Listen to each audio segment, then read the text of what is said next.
Welcome to TimSold Talks. Join us as we dive into all things real estate, talk about business, food, cars, and much more with industry experts. Dream it, believe it, achieve it. Welcome back to another episode of TimSold Talks. I'm very honored to have Charlene and Vince here from EATABLE, and also one of our proud sponsors for today. What do we have here, guys? We've got EATABLE Popcorn, which is made with all natural ingredients, and all the flavors are happy hour inspired. That one is actually one of our newest releases. It's our first savory flavor called Pop and Sweet and Heat, which we'll sample later. I'm noble right now. Hopefully you don't. I'm gonna have to rip them. Yeah.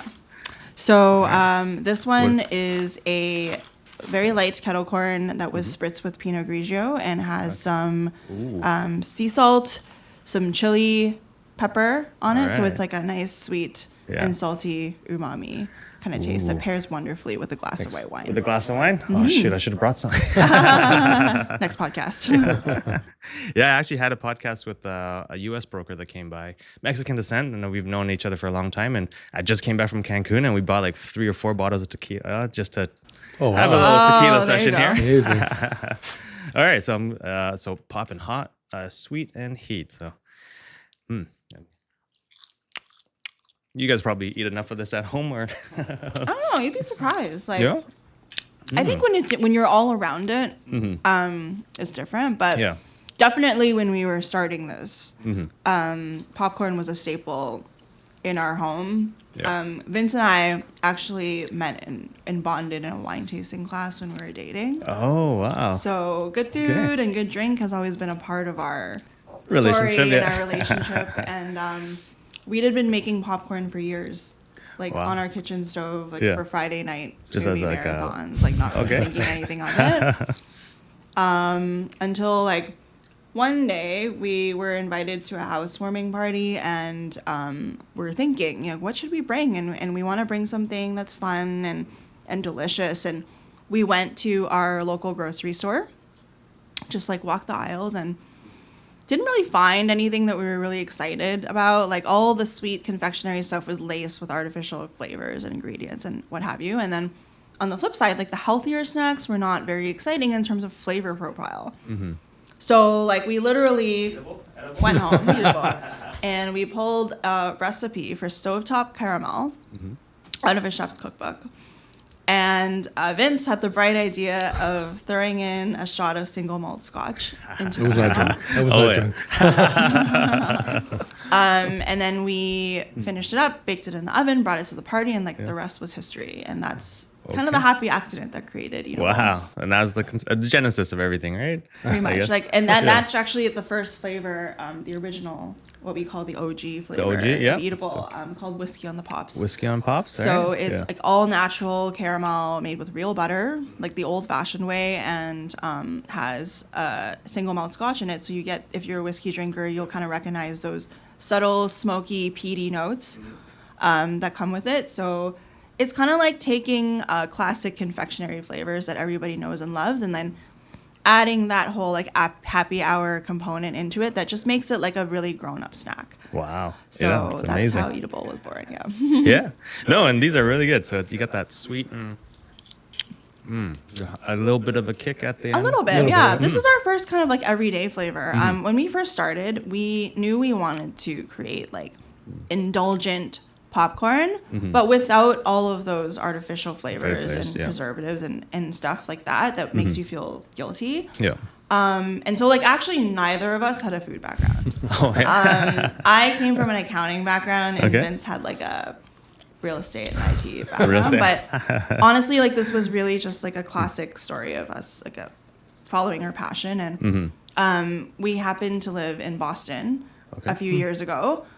And at that time, Vince had the opportunity to find a commercial kitchen space in Boston as just a way to meet people in the city.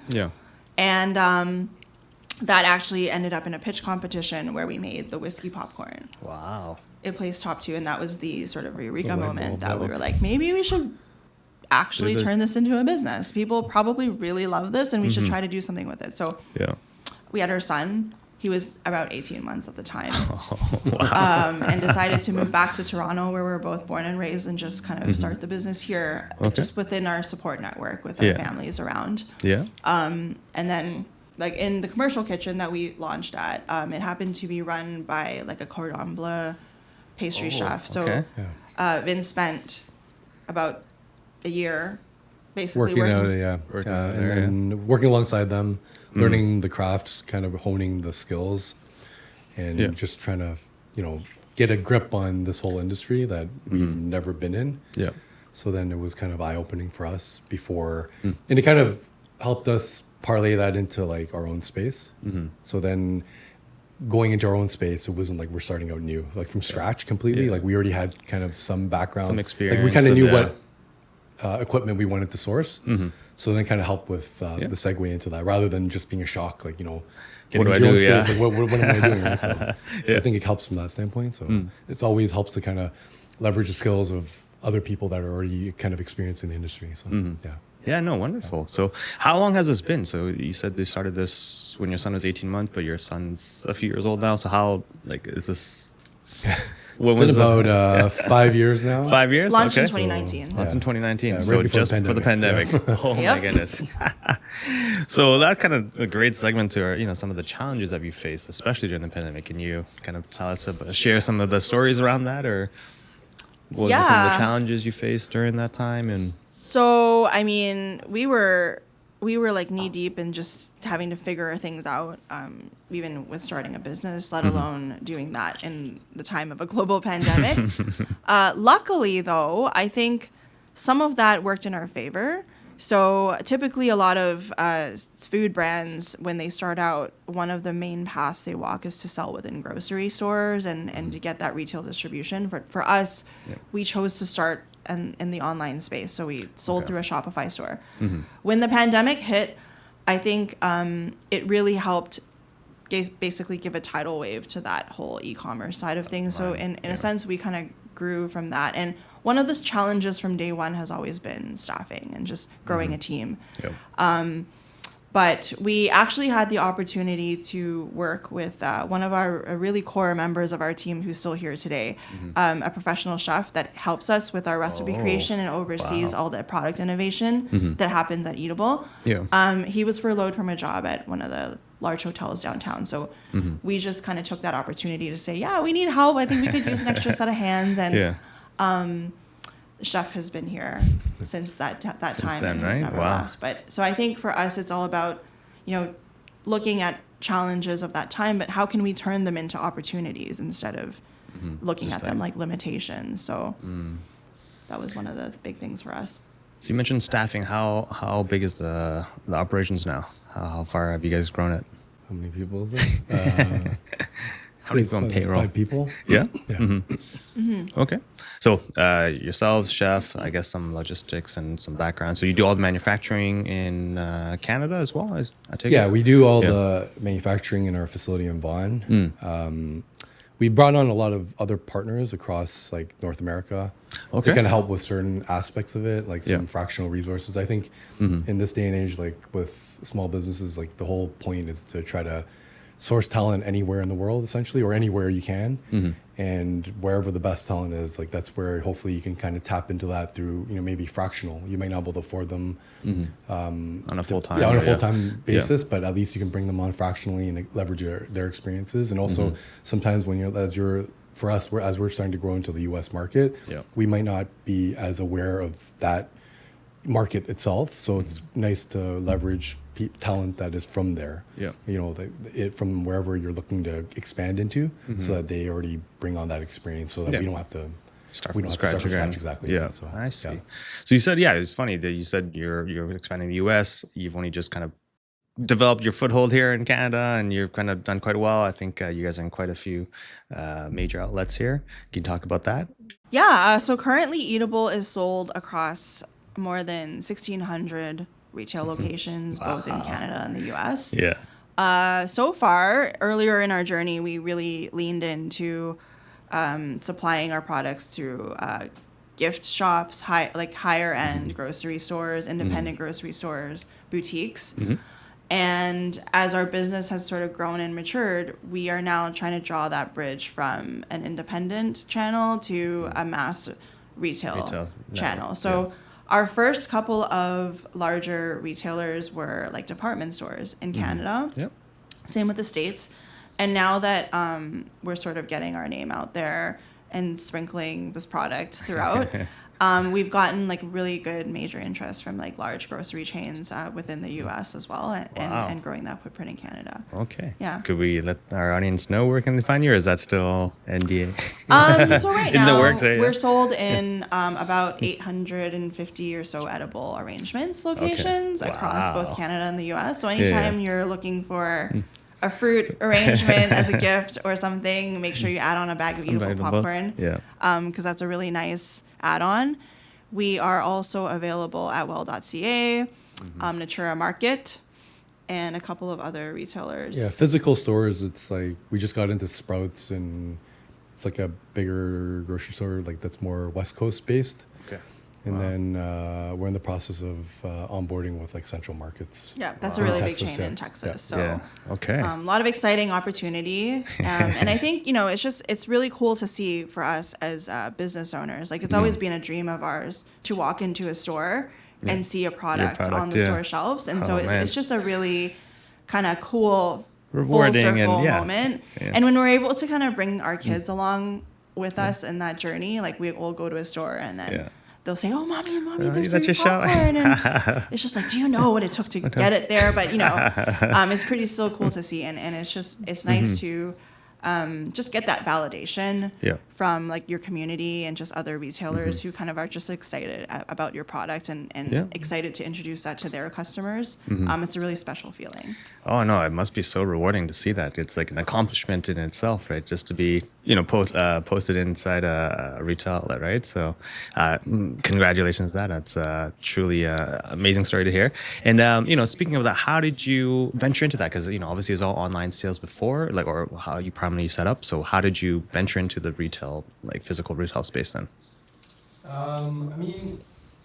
Throughout our journey, it's always been a little bit of both. Like it's always, we've always tried to approach this from like an omni-channel strategy. I think for us, it was kind of an easy pivot from the standpoint that we had no other choice in a sense. Like, the markets were closed down during pandemic. So while we started with a retail strategy, it quickly was shut down. So we had no choice except to either you fold up or you continue on through growing e-commerce. So which was kind of what we pivoted towards. And then now that things are obviously back to normal, we've started to kind of reinvest and go back more on the retail side, which is where we want to be, because the more points of distribution you have, the better overall. The more exposure that you get. Yeah, you kind of play with the cards that you're given, I guess, and do the best you can with them. So we actually had a couple of our first retail partners find us on Instagram, because that was the social media channel that we invested in nice and early on. So it was really grassroots and really organic. We just, sent our popcorn to a couple of content creators and influencers within the city and started pushing that imagery of what popcorn was in the space. So normally you'd kind of think, okay, when do I eat popcorn? It's like in a theater or at a carnival, right? It's a very low key, kind of humble snack. But we started pushing imagery out there of people eating popcorn in a wine glass. Like, why is that? Because eatables, alcohol infused. Or influencers, like during the pandemic, there was one that did a really kind of bougie setup at a drive-in theater with her trunk popped and like lavish pillows in the trunk with like eatable popcorn. And our popcorn is placed on a charcuterie board. It could be a dessert topper. So we started putting our product in places that people had never expected it to be and not seen before. So I think that was the sort of thing that just piqued interest across our community, and retailers really picked up on that and thought that was a really interesting spin. So it was created a nice your own niche. connection point. Like, that's amazing to see that you created your own market segment, right? Like that's the best way to go. Like know your niche, right? And okay, so speaking of your niche there, so it's obviously alcohol infused. So like, how many flavors are we talking that you guys have? Too I many. don't know if I've ever counted. It's probably at least right 12. now, yeah, At least At least 12, yeah. 12, yeah. They're I'd not say. always like available all year round. Some are seasonal, some are kind of mainstays. Yeah. But that's been one of the most fun parts for Vince Creating- anyway. I just yeah. do the fun part. I just taste it. But he does all the hard work of like Yeah. the innovation, the creation, the sourcing of the raw ingredients and stuff. I mean, Yeah. I've always had a passion for food and tech to a certain degree. Yeah. And it's just been about trying to bridge the gap between both. And so I feel like, yeah, from what Charlene said, like my passion has been in creating the recipe, putting it out there and Yeah. having people try it. And not everything works, but you know, for the most part, things have been generally pretty well received. So I think, yeah, it's always about trying to push, you know, the innovation forward. Push and innovation, yeah. It's almost kind of like, you know, I know you're into cars. Like it's kind of like concept cars. Like we look at it as the fun stuff is like making the concept cars. Yeah. Right. But the other stuff, like, you know, Practical side. practical yeah. side, you know, you still gotta make sure this business is profitable and stuff Yeah. like that. And so I think, yeah, for me, obviously, I want to stay on the fun side if I can, right?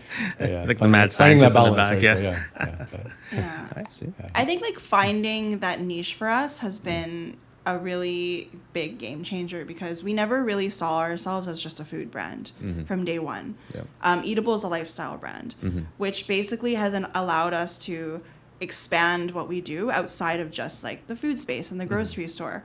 So last year we actually had the really amazing opportunity to collaborate with the Oscars. Wow. So they found our best-selling flavor, which is called Pop the Champagne. Yeah. And the Oscars loves champagne. So Yeah. they actually came across Eatable as well on social, and they Okay.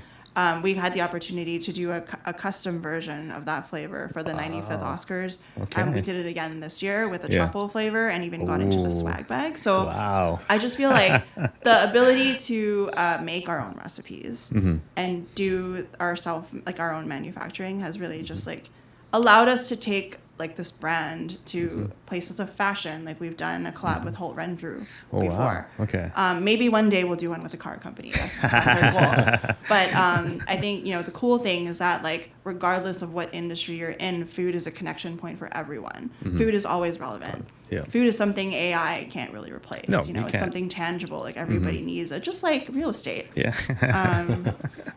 So that's been, we've been Yeah. a lifestyle brand. A from day lifestyle one. brand. Yeah, no, because like I said, the theme is that you're creating your own adventure here. You're creating your own niche, you kind of your own market, and selling to them. So I think that's a very fascinating insight, which I think a lot of business owners can probably learn from as well. It's like if you don't see the niche, you just go create it yourself and where you want to be placed, and you kind of make those partnerships happen, right? For sure. Yeah. And we hope that our product will help anybody who has it like do the same as well. I mean, it's really like a snacking experience is how I like to refer to it.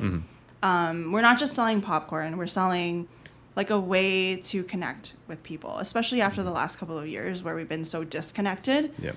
I don't know if a lot of people know this, like we haven't really shared it so openly, but the name Eatable was actually born around our kitchen table. So when Vince and I were dating, my mom would always like invite him over for these like beautiful home cooked meals. And in her like Chinese Canadian accent, she would always be like, "Oh, how is this? Is this eatable? Is this Eatable?" eatable?" So like in our family, the term and the name Eatable kind of became known as like good food, good company. Good company, yeah. And then like, you know, when we started this business, like that is the feeling we wanted to evoke with our snacks. Yeah. We wanted everybody who opened up a bag of Eatable to feel like they have good food and good good company food. and share like life celebrations, which, Yeah. you know, synonymous with alcohol, and that's how it all connects together. Yeah.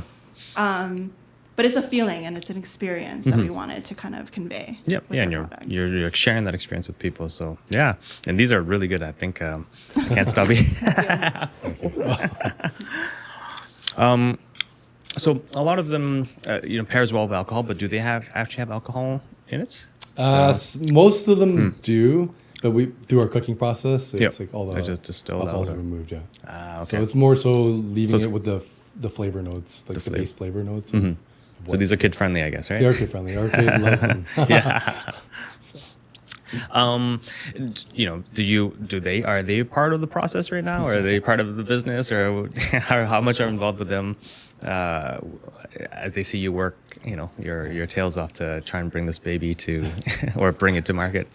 They've been a very integral part of our lives. Whether they know it or not. I mean, they actually, it's funny because they teach us lessons outside of work that kind of sometimes we apply to work, I guess. But then they have helped us with hands, like, they'll help us do some of the more basic things, like, putting flyers together. They pack boxes. And, I think when we first started, our son was helping us pack boxes at like midnight or whatever, and like just putting things together. So they've been a very, very integral part of our lives.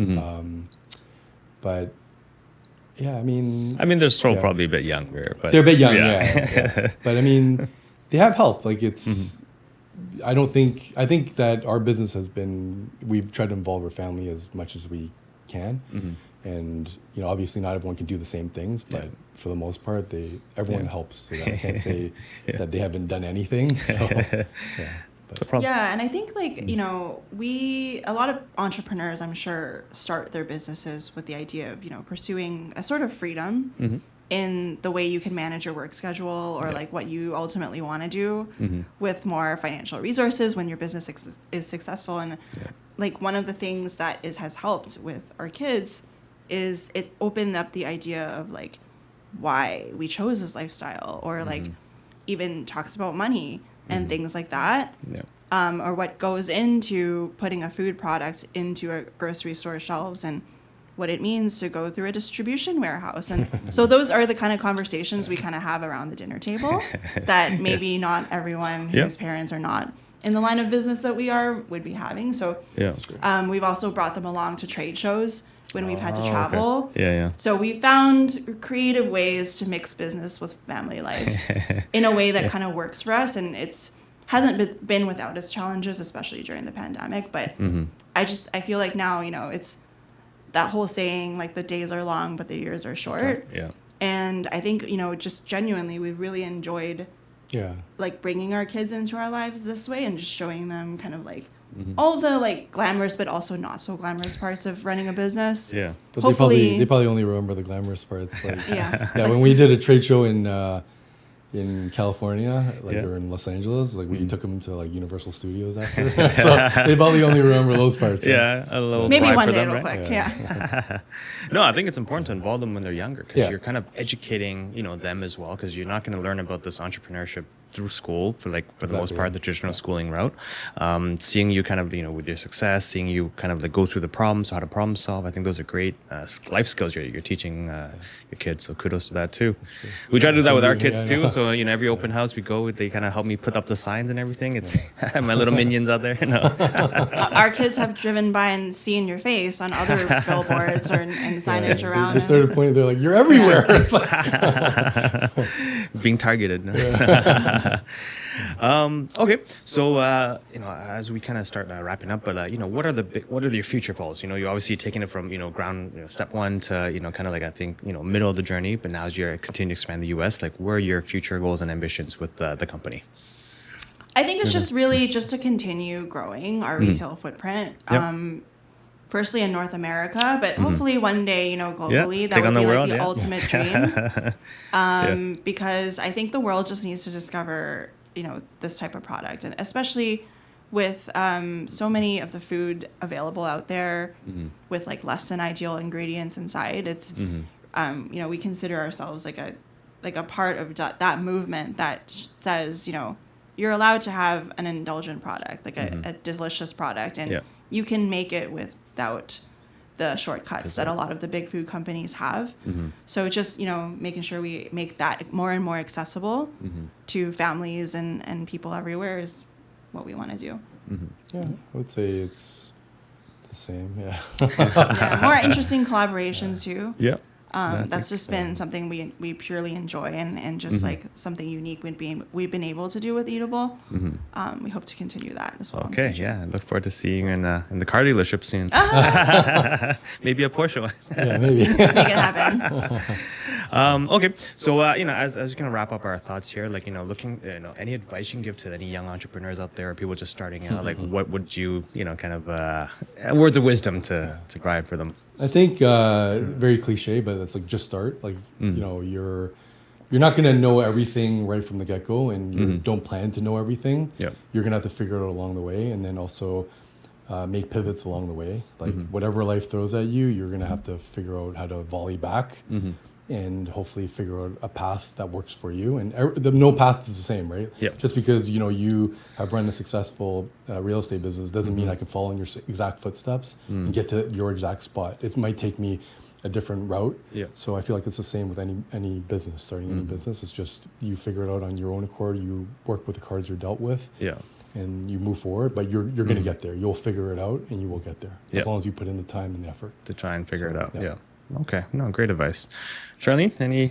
Yeah, just to build on what Vince said, like progress over perfection. I think a lot of us start things wanting to kind of work in the dark and perfect something, or what we feel is perfect to ourselves, without necessarily putting it out there to be seen and judged by the market.